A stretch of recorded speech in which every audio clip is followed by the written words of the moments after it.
ढाकणे पितापुत्राला मारहाण केलेल्या घटनास्थळी खोक्याला आणून पोलिसांकडून कसून चौकशी सुरू आहे.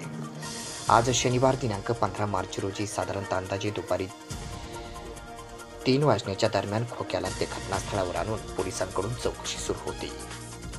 हरणाची शिकार आणि ढाकणे पितापुत्रांना मारहाण केल्यानंतर पोलिसांना गुंगारा देत पळालेल्या सतीश भोसले उर्फ खोक्या भोसलेला अखेर पोलिसांनी अटक केलं आणि उत्तर प्रदेशातील प्रयागराजमधून पोलिसांनी खोक्याच्या मुसक्या आवळल्या.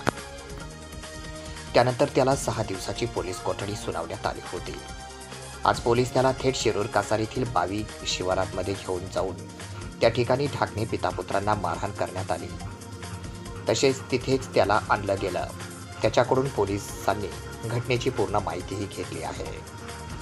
खोक्या भोसले उर्फ सतीश भोसलेवर एकूण 2 गुन्हे दाखल आहेत. पहिला गुन्हा ढाकणे पितापुत्राच्या मारहाणीचा आहे.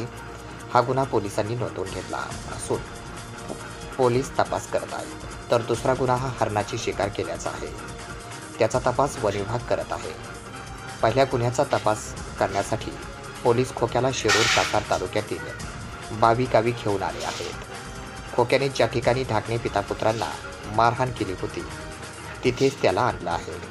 त्या दिवशी काय घडलं याची माहिती घेण्यासाठी पोलिसांचे पथक त्याला घटनास्थळी घेऊन आले आहेत. माळरानावर ही मारहाणीची घटना घडली होती. त्याच ठिकाणी पोलीस त्याला घेऊन गेले. त्याची जागा पोलिसांनी पाहिली. तसेच त्याला काही प्रश्नही विचारले. घटनाक्रम कसा होता याची माहिती पोलिसांनी त्यांच्याकडून घेतली. कोर्टाने खोक्या भोसलेला 6 दिवसाची कोठडी सुनावली आहे. त्याच्या कोठडीचा आज दुसरा दिवस आहे. त्यामुळे पोलिसांनी त्याची कसून चौकशी करण्यास सुरुवात केली आहे. तसेच त्याच्या विरोधातील पुरावे गोळा करण्यासही सुरुवात केली आहे. त्याने गुन्ह्यात वापरलेले हत्यार, गुन्ह्यात वापरलेल्या गाडीचा शोध घेण्यासाठी पोलिसांकडून तपास सुरू आहे. पोलिसांना 6 दिवसात हा तपास संपवायचा आहे. त्यामुळे या प्रकरणातून आता खोक्याची सुटका होणे कठीण असल्याचे दिसून येत आहे. बीडच्या शिरूर तालुक्यातील बावी येथील ढाकणे पितापुत्राला सतीश भोसले आणि त्याच्या इतर साथीदारांनी मारहाण केल्याची घटना घडली होती. ही घटना 19 फेब्रुवारी रोजी घडली होती.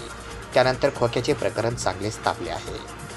या प्रकरणी शिरूर पोलीस ठाण्यात गुन्हा दाखल करण्यात आला होता.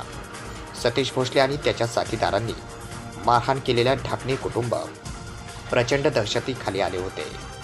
ढाकणे कुटुंबाने पोलीस संरक्षणाची मागणीही केली होती. मात्र दुसरीकडे सतीश भोसले याच्या नातेवाईकांवर कारवाई करावी अशी देखील मागणी देखील सामाजिक कार्यकर्त्यांनी केली होती.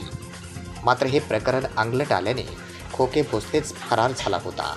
आज त्याला माळरानावर आणून त्याची कसून चौकशी केली जात आहे.